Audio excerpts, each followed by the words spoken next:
Karolina. Thanks, Caroline. But the case against Letitia James was extensively investigated for 5 months, and President Trump's handpicked Attorney General Eric Siebert could not find any evidence that he committed a crime. So is the president saying here it doesn't matter if there's a crime, he just wants his political enemies to be charged? Well, let me just walk you through Letitia James. Letitia James completely abused her oath of office. Letitia James was actively and openly engaged in lawfare. You talk about weaponizing the Department of Justice. What was Letitia James's campaign slogan?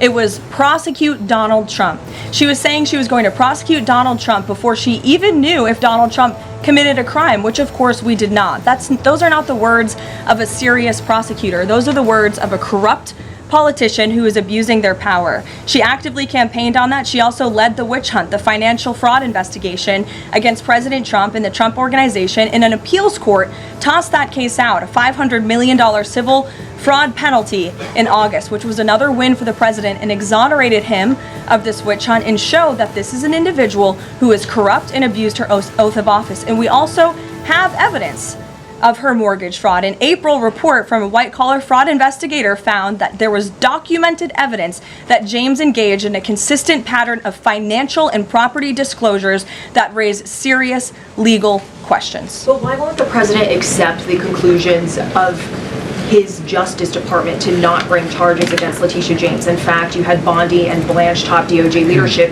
who were against ousting Eric Siebert, who again was picked by President Trump. I just answered that question for you, and the president has every right to express how he feels about these people who literally campaigned on trying to put him in jail, who literally tried to ruin his life and ruin his businesses, and he wants to see accountability for those who abuse their office and abuse their power. And Letitia James absolutely did that, whether you want to admit it or not.